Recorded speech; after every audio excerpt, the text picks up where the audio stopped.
karo Grigis Grigis ya Pak. Gamelan mosok gamelan. Iso. Grigis iso mosok. Nyepel nih. Masuk iki, Gus. Nggih sing nemen Mbak Yosi sampeyan ya. Diam sini Jo, klinik jom nutuk. Lagu di Grigis Banyuwangen. Kowe kaya Mbah Jo Lega bareng rambutmu sampe sini. Enggak kamera kok kayak bapakku aku. Kandhean. Kayak bapakku juga kadang-kadang kayak gregek gitu. Kayak Edi. Ayo, Grigis iki, Gus, siap ya kene. ya Grigis ya. Halo. Yosi Dian Pratiwi. Grigis Cakra Ningrat Indonesia. Dados. Sikat.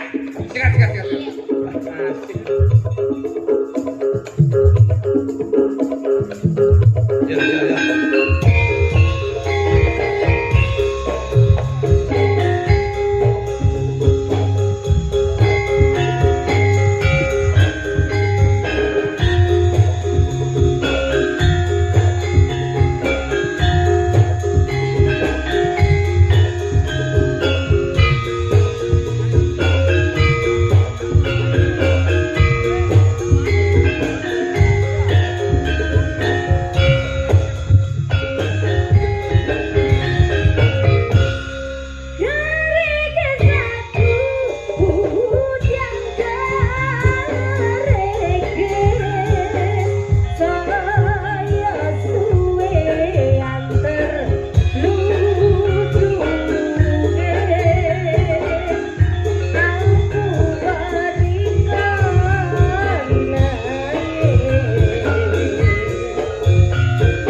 Grigis pripun? Mboten wonten telasipun mawi tradisi ini harus kita pertahankan. Nggih, nggih, nggih. Wong musik niku jane digarap tanpa gamelan nggih saged, gamelan tanpa musik nggih saged. Lah nggih. Tapi patut diacungi jempol bahwasanya jenengan itu apapun bentuk lagunya, tradisi itu tetap Tetap diperkuat. Ngoten ngoten. Sebabnya teng Rembang niku golek musik niku angel.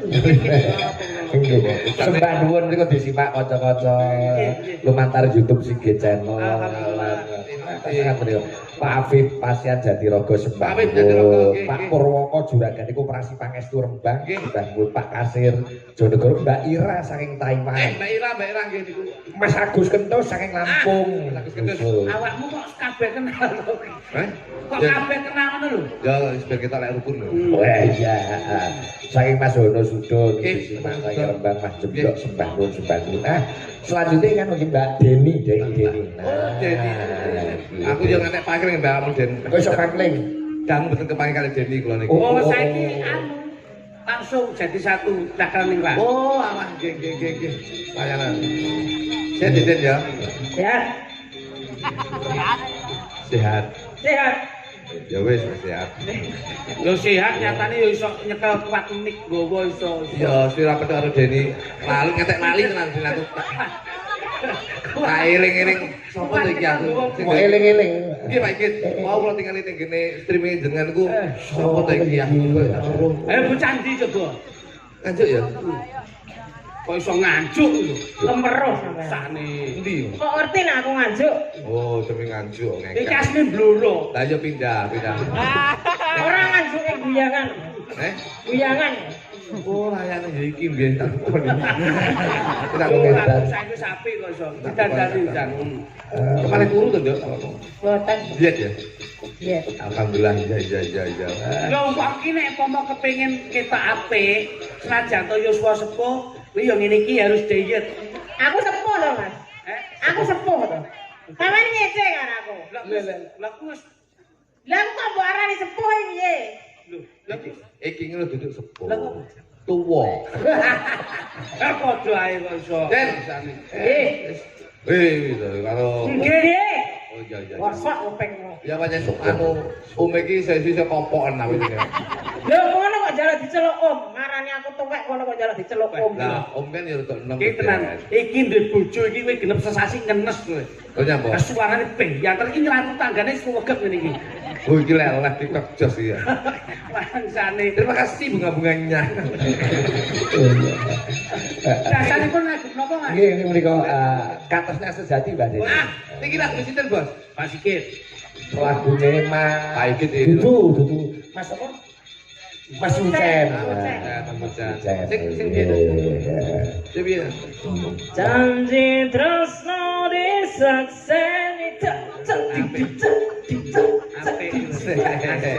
Ya aku seneng kowe iki kangen. Anu awakmu dadi keluarga sing sakinah HP kok. Ya karo iki aku suwi aku. Suwi piye? Suwi kepethuk biyen tanggapan biyen zaman ketute Pak Jakun biyen. Alah sampean ben tau aku kok. Terus Heeh. Kuwi aku dulu ya. Wah aku ino HP ra tau duwe ya. Lho, lah sing aku ke sapa? bapake. Terus nang anu sikat ngono nang disikat. Terus lagu sing piye? Katosnya sejati ya. Coba diruwangi kok bareng terus nembang lagune maju klinik Iso buka sampean.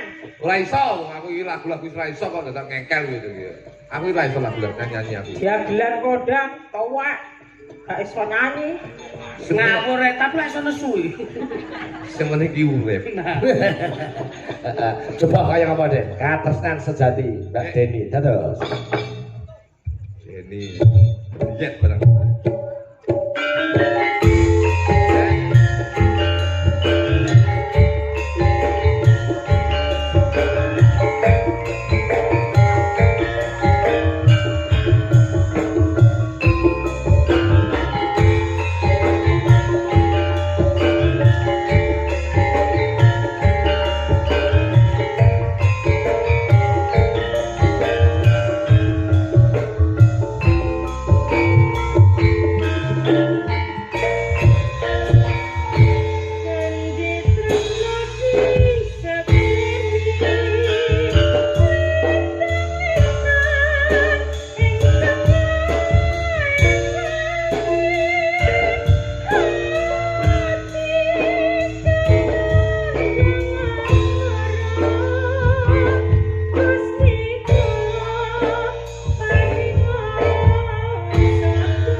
rumah sakit Aisyah ngono. Apa? Ketok obate wajah nyuntik to. Enggak, bener iso tepuk tangan. Iki biasanya sing tepuk tangan ibu june dhewe.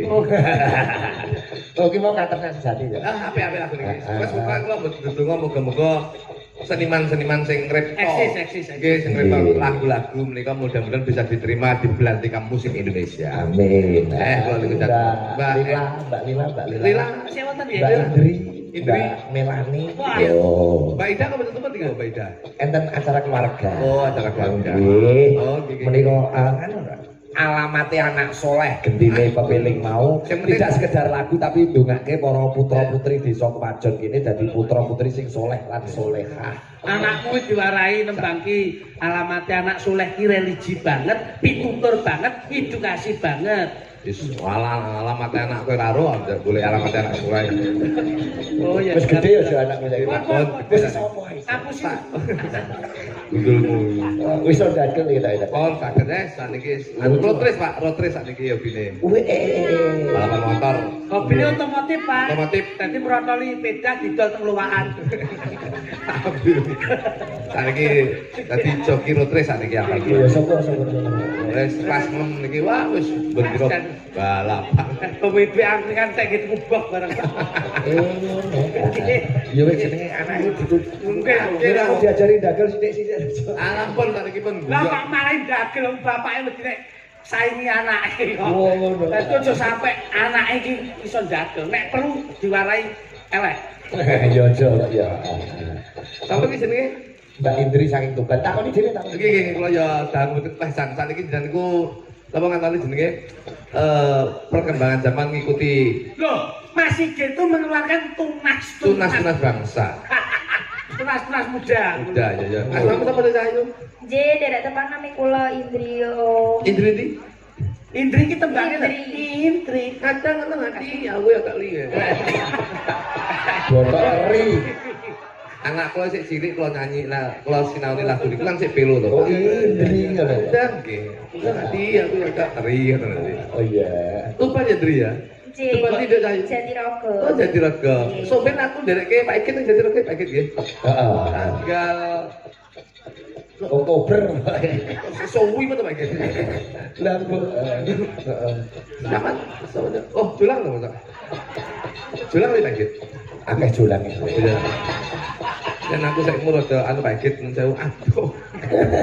Wah, asam sudah tuh. Lila Om. Lila, ya Lila Lila. ki nek tembangi Lila nono pamit mulai. Aduh saya ulung limbane ulung buya. Berarti tiap-tiap sidang ini lagune Nek dhewe. tembangi Iya, kok nah. mbak Mbak Era. Jeneng sapa Nduk? Kula Melani Om. Nah iki. Lagune apa nek Mela? Lantang. Loh, Melani lagi tembang Ya. dok, emek. Ndi? Melani alangkah indahmu. Kae gitu. Aku ninja. Kok Melani to? Lagu itu. Kayak ngono Wah. Wangi. pelangi. Ya. Ya. Cek nembang gitu ya. Loh, orang nembang apa mbok nadan apa kok? Nembangnya apa iki? Alamate anak soleh. Nah, ini religi. Ndedonga muga-muga putra-putri desa Pajon dadi bocah sing soleh. Sing soleh-solehah lan migunani tumrape nusa bangsa lan agama lan bukti karo wong tuwa. Min. Digarap Banyuwangi. Kalau kadang-kadang no derek jenengan no asilino perang batin Pak Ikit. Sebabe. Sakula nis rasane oh dibelaku tuwek aku. Oh iya to. Kok ngerti tuwek, Mas? Aku lek ndelok Joyo iki suka tuwek aku. Lah kowe trah laine boros. Biyen sik Bocah ya. Wis bocah. biyen sik ngiwangi bapake Boros kuwi. ngiwangi usum-usum bapake sik cilik biyen. Iya. Nang buri kelir nang aku ndagel dandan tak dikoni. Nilai ya. Kok ketaki ya to? Aku ora tau kasar bocah cilik. Pengen dadi apa aku? Terus jawabane Bisa aku pengen dadi yoga, Pak. Oh iya. Anu Pak Jo, dadi apa no? Suka ngedrom sik biyen sing ngedrom jan anu Yogi Bagong. Yogi Bagong. Heeh. Mas Yogi Bagonge deloken. Nah, apa, Mas? Lek jedol deloken Semangat. tirunen Nggih. soben ki mesti iso. Dirungake dicontoh dicake. Take. Hmm. Akhire dhek iso, akhire terus Yogi Bagong dipitenah terus metu. Yogi Bagong dibita, Yogi Bagong metu dhek Lebu pinter nih. Ini ya termasuk ajaran-ajaran. ajaran-ajaran biyen. Oh, tak dhewe arep mlebu tak takoni. Iki abot RGS apa abot aku? Oh no. Gak maju. Coba. Mbak ora rombonganku kek kene. Masa Pak? Lah sing kira ora rombonganku dene rombongan liya. Niki mung genep-genep ben. Dadi kan kowe kira-kira jatane sing butuh tok ben dikabari ora. Ya bener. Plane aja gawe grup WA aja gawe grup WA. Wis. Ya kuwi termasuk sak dagelane kuwi. Dagelane yo ngono, ku nek ora pas nek ora cicak. Coba kayak apa ya? Alamatnya anak soleh. Dados.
nuwun Mbak Indri, Mbak Lila, Mbak Melani. Matur nuwun kanca-kanca cangkrang. Lagumu jo lagu. Siap. Kangen aku. Nggih. Manut lagumu sing ndi? Oh, derek Jane enten lagu anyar Mas, jane enten lagu anyar. Sing napa judule, Jo? Judule Sak Madya menika pelok 6. Wah, kowe ngerti pelok nembar. Nggih, kula sakniki pun rodok sinau gamelan Mas. Oh, munduri tuwa sinau gamelan. Sinau gamelan mergo mbok menawa Dek wingi nggih pun pikantuk kenong setunggal, Nggih, damel Pak demung Mas. setunggal, Alhamdulillah. demung setunggal. Tenggene alun-alun Ponorogo tunggal sak pangkat yo. Oh. Cilik-cilik gitu. Goreng seneng goreng. Ra iso lho guyone goreng. Nek ra padha gedenge ra iso. lagune Sak Madya biyen Nah, iki. 6 pelok 6. Enjeng bidang. Yen lagi susah ilingo yen pas bunga ojo gampang mecucu kudu mesem guyang-guyu kabeh perkara ana solusine ojo digedhekke emosine jatahe manungsa wis diatur sing kuwasa ojo gege mangsa sing penting budidaya garep ndedonga dateng kang kuwasa mugi-mugi penjalukmu enggal dikabulna. Ya Mas. Apa langsung. itu? Sak madya. Oh. Ya wis, garapane manut kanca-kanca. Ayo. Gawe anu Introne koyo sembuh. Intone sembuyu ya coba. Bedak. Yo ngono ya. Iki lagi caklane nglajeng garap lho. Nggih, tak Coba buka otak garap kodram. Siap. Lagi tak lawetan niki. Coba. Sak Madya karya Cak Jo Klitik. Langsung duduk nggih. Jo Kluthuk apa Jo Klitik? Lo berdua. Oh, berdua. Karya dari Klutik. Klitik. Klitik. Ayo. Sak Madya. Ayo.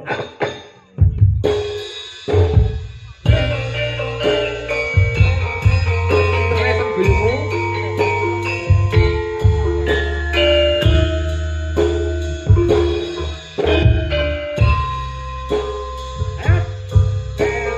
Satu lagi. Mas, Dika.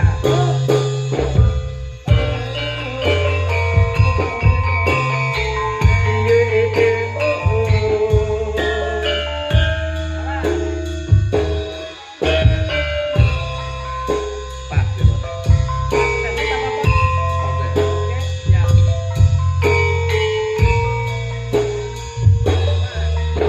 Yen lagi susah ilingo yen pas bunga ojo gampang mecucu kudu mesem meriang guyu kabeh perkara ana solusine ojo digedhekne emosine jatahe manungsa wis diatur sing kuwasa ojo gege mangsa sing penting budidaya garep gedonga garep kakuwasa mugi-mugi penjalukmu enggal dikabulna.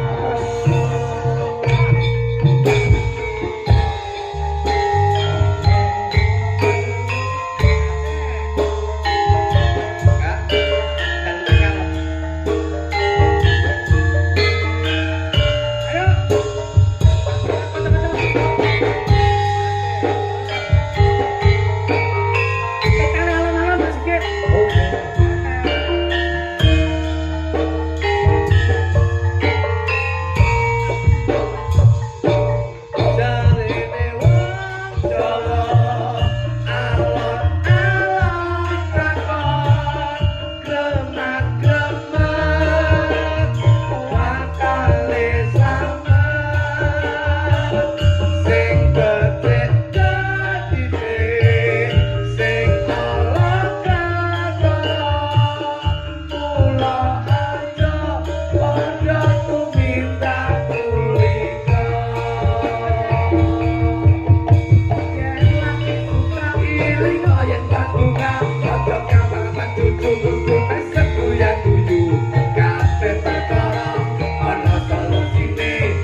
spontanitas. Niki lagu-lagu pitutur dados kula kalih Mas pun ndamel lagu niki menapa tegus. Sebabipun wong urip iki sak madya aja nggih mangsa. Mergo wong iki duwe jatah dhewe. Nah iki sing penting budidaya. kabeh kuwi wajibe untuk mengangkat tangan biar sisanya Allah yang turun tangan. Nggih. Manusia punya masalah, Manusia punya kendala, manusia. Allah punya kendali. Manusia punya masalah, Allah punya solusi. Kita pasrahkan kepada Allah Subhanahu wa taala. Tembunge ngaji fafiru ilallah. Niku Pak. Iso ngaji bareng. Saiki aku gelem ngaji. Yo ora saiki Dewi wingi nggih ngaji. Makasih Mas. Makasih bangun beblenten kalapan nyen pangapunten. Mugi-mugi kemawon sedaya ingkang dados penjakahipun warga masyarakat Wajan Mbah Lurah prangkatipun mugi-mugi dijabe dening Gusti Allah Subhanahu wa taala. Ingkang baku yen wong pengen berbagi kebahagiaan aja dadak ngenteni yang duwe, yen pengen sedekah aja dadak golek. Kabeh diniati saka kalbiae dhewe, niate awake dhewe, keikhlasannya awake dhewe. Insyaallah keikhlasan masyarakat Wajon Bungkal Ponorogo menika cimatet mring Gusti Kang Maha Agung. Insyaallah pinayungan kabagyan kamulyan saha katentreman sedayanipun. Lan mugi-mugi sing nengkar selamat, sing delok selamat, tenggo-tenggo selamat, seniman-seniwati selamat, muga-muga sedaya pinangan selamat berkah barokah saged. Tak elinge omongnya akeh jo kluthuk lho iki. Kata kula wae. Pun Pak. Ora marketing iki kan iki mun dicari dhewe iki. Klepon sagulane Mas. Tegese Lakon kedah wonten kutub crita lan lagu niki. oh, nggih. Tamon ana tupe, Nggih, lakon ana bajute.